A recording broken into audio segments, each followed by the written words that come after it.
Hi friends, welcome back. तो देखते हैं रियलिटी ऑफ वक्फ बोर्ड। चलो देखें क्या है रियलिटी।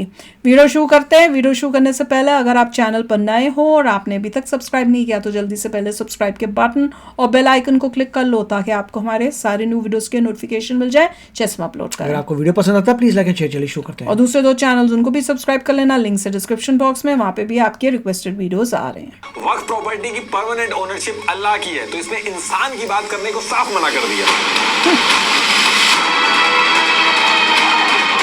इंडिया टुडे का वक्फ के ऊपर जैसे ही स्टिंग ऑपरेशन सामने आया, हर कोई हैरान हो गया। झूठी न्यूज फैला दी गई कि वक्फ ट्रिब्यूनल में तो खाली मुस्लिम है, वो जिस प्रॉपर्टी को चाहेंगे वक्फ कर लेंगे। ईयर 1995 में तो बीजेपी खुद कांग्रेस के साथ हाथ मिला के पार्लियामेंट के अंदर वक्फ बिल लेके आ गई थी। मुस्लिम कम्युनिटी के पास तो लैंड कम थी, लेकिन वक्फ के पास लैंड ज्यादा है। मेरठ के अंदर वक्फ प्रॉपर्टी नंबर 3068 के मुतवल्ली कमर अहमद ने सिंगापुर की सिर्फ 200 वक्फ प्रॉपर्टी का रेवेन्यू 42.7 करोड़ है, और इंडिया की 5 लाख प्रॉपर्टी का रेवेन्यू सिर्फ 163 करोड़ कैसे हो सकता? ज़कात और सदका जरिया ही एकमात्र ऑप्शन है। विजय माल्या के शराब के बिजनेस के लिए वक्फ प्रॉपर्टी को लीज पे दे दिया गया, जो कि इस्लाम में गुनाह है। देखिए, अभी आगे हम वक्फ के बारे में बात करेंगे, लेकिन उससे पहले मैं आपको बता दूं कि टेक्निकल एडवांसमेंट्स के साथ हर चीज डिजिटाइज हो चुकी है। इनफैक्ट रिलीजियस ब्लूटूथ हेडसेट जो बाकी मार्केट प्लेस बात की गई है, चैप्टर सूरा अल इमार के वर्स 134 में इसके बारे में बात की गई, और आप स्क्रीन पे जो आयत देख रहे हैं इन सब में चैरिटी के बारे में बताया गया। और ये सारी चीजें मैं इसलिए बता रहा हूँ क्योंकि इनका लिंक जो है वो कहीं ना कहीं वक्फ का जो सिस्टम है उससे लिंक है। तो इस्लाम के अंदर चैरिटी के साथ साथ एक और चीज है जिसके बारे में बहुत बार बात की गई है, वो है कॉन्टिन्यूअस चैरिटी। इसको इस्लाम में सदका जरिया बोला जाता है। हजरत अबू हुरैरा की हदीस नंबर 1631 में कॉन्टिन्यूअस चैरिटी यानी कि सदका जरिया के बारे में बताया गया। अल्लाह के रास्ते हर साल ऐसी चैरिटी, और उस चैरिटी का फायदा लोग उस आदमी के मरने के बाद भी हमेशा के लिए उठाते रहे, वो कभी रुके नहीं, ताकि जिस आदमी ने चैरिटी की है उसका फल उसको मरने के बाद भी मिलता रहे, वो रुके नहीं। और इसी कॉन्सेप्ट को कहा गया है सदका जरिया। और आज की डेट में जो आप वक्फ बोर्ड के बारे में रोज न्यूज में सुनते हैं, वो पूरा का पूरा जो कॉन्सेप्ट है इसी कॉन्टिन्यूअस चैरिटी यानी कि सदका जरिया पे बेस्ड है। वरना कुरान शरीफ के अंदर वक्फ जो वर्ड है उसके बारे में डायरेक्टली कहीं मेंशन नहीं है। अभी आगे मैं आपको इस वीडियो में एक एक डिटेल जब बताऊंगा तब आपको एक्चुअल में समझ में आएगा कि पूरे इंडिया में इसको लेके बवाल क्यों हो रहा है। एक भी लाइन में अपने मन से नहीं बोलूंगा, हर एक चीज का प्रूफ आपको डिस्क्रिप्शन में मिल जाएगा, आप वेरीफाई कर सकते हैं। देखिए, अब होता क्या है कि हजरत प्रॉफिट इब्राहिम और हजरत प्रॉफिट इस्माइल ने मक्का के अंदर लोकल स्टोन्स का यूज करके काबा शरीफ को बनाया ताकि लोग यहाँ पे आके अल्लाह की इबादत कर सकें, यानी कि वर्शिप कर सकें। और ये जो इंसिडेंट है ये कुरान शरीफ के चैप्टर 2 अल बकारा वर्स 127 में भी मेंशन है।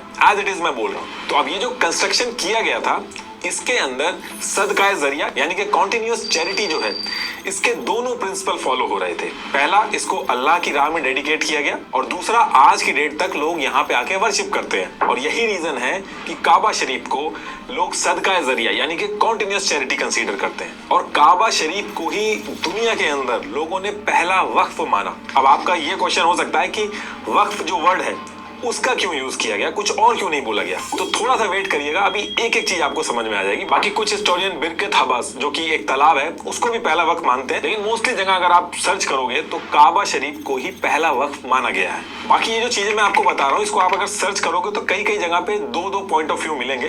तो जो सबसे ज्यादा फेमस है वो मैंने उठाए हैं और वही मैं आपको बताऊंगा इसमें। तो अब जब ये पहला इंसिडेंस हुआ कॉन्टिन्यूअस चैरिटी यानी कि सदका जरिया का, तो ये बहुत ही एक फेमस एग्जाम्पल बन के आया लोगों के सामने। और इस टाइम तक वक्फ जो वर्ड था वो उतना ज्यादा यूज नहीं हो रहा था, तो हर जगह पे सदका जरिया जो है वही बोला जा रहा था। तो अब इसके बाद करीब 2 से 2,500 साल बाद यानी कि ईयर 634 एडी के आसपास एक ऐसा इंसिडेंट होता है जिसकी वजह से ये जो सदका जरिया का जो कॉन्सेप्ट है यानी कि कॉन्टिन्यूअस चैरिटी का जो कॉन्सेप्ट है ये पूरे मिडिल ईस्ट के अंदर दूर दूर तक फेमस हो जाता है। और ये जो इंसिडेंट है इसके बारे में किताब अल शुहद के चैप्टर 54 की हदीद 24 का रेफरेंस आज भी लोग देते हैं जब भी वक्फ की बात उठती है। तो होता क्या है कि इस टाइम पे सेकंड कैलिफ हजरत उमर ये हजरत प्रॉफिट मोहम्मद के पास जाते हैं और उनसे कहते हैं कि देखिए खैबर में मेरे पास एक बहुत ही अच्छी लैंड है, तो मैं इस लैंड को बहुत ही ज्यादा अच्छे काम में अगर यूज करना चाहूं तो वो क्या होगा। तो उस टाइम पे हजरत प्रॉफिट मोहम्मद इनसे कहते हैं कि इसको तुम सदकाए जरिया कर दो, ऐसा करने से तुम्हारे बाद भी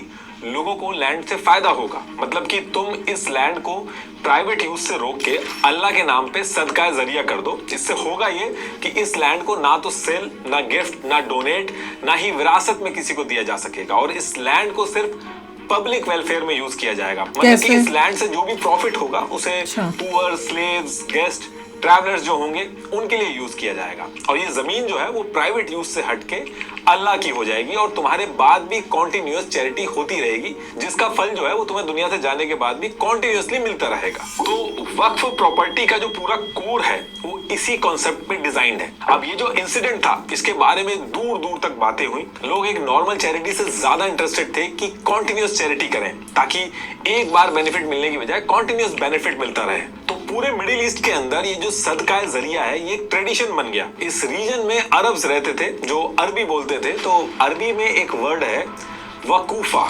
जिसे अवक्फ भी बोलते हैं या फिर वक्फ भी बोलते हैं। इसका मतलब होता है कि किसी चीज को रोक देना, होल्ड करना या टाई अप कर देना। तो इस टाइम पे जब पूरे रीजन में लोग सदका जरिया कर रहे थे, यानी कि प्रॉपर्टीज को प्राइवेट यूज से रोक के अल्लाह के नाम कर रहे थे, तो नॉर्मल बातचीत में कुछ लोग ये भी कहते थे कि इस लैंड को वक्फ कर दिया गया है। शाही अल बुखारी की हदीस 2737 में आपको लिखा हुआ मिलेगा, इस जमीन को रोक दो और इसका फायदा लोगों के लिए रखो।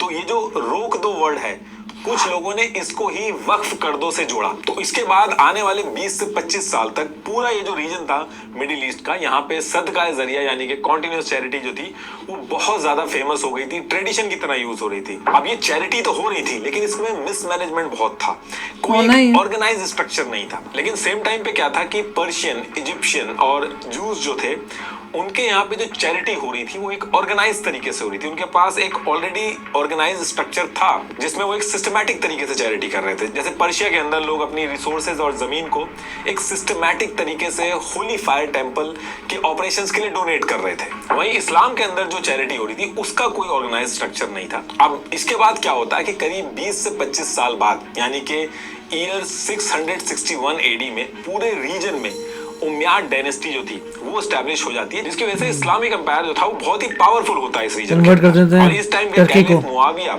अबी सुफियान जो थे उनकी प्रायोरिटी में सबसे ऊपर था कि कैसे भी करके इस अनऑर्गेनाइज्ड कॉन्टिन्यूअस चैरिटी का जो कॉन्सेप्ट है इसको एक फॉर्मल और ऑर्गेनाइज्ड स्ट्रक्चर दे दिया जाए ताकि सदका जरिया जो है उसको लेके मुस्लिम्स के अंदर कोई कंफ्यूजन ना रहे। तो उस टाइम पे क्या था कि पर्शियन, इजिप्शियन का जो चैरिटी का ऑलरेडी मॉडल चल रहा था उसको देख के बना के एक मिलता जुलता सिस्टम डेवलप किया और इस टाइम तक वक्फ जो वर्ड था वो भी फेमस हो चुका था।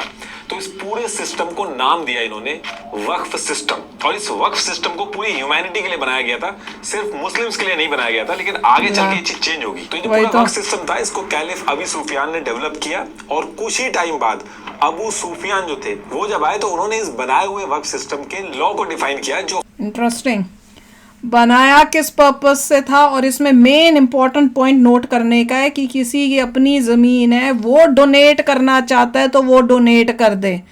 आजकल के टाइम में ऐसे नहीं है कि वक्फ बोले ये हमारी ज़मीन है उसकी हो गई, ये हमारी ज़मीन, जहाँ उंगली रखे वो उसकी ज़मीन हुई। जिसकी ओनर है अगर वो ओनर डोनेट करना चाहता है वो अलग बात है क्योंकि वो उसकी प्रॉपर्टी है। ये नहीं कि तुम ओनरों से छीन लोगे ये तो हमारी प्रॉपर्टी है कहकर।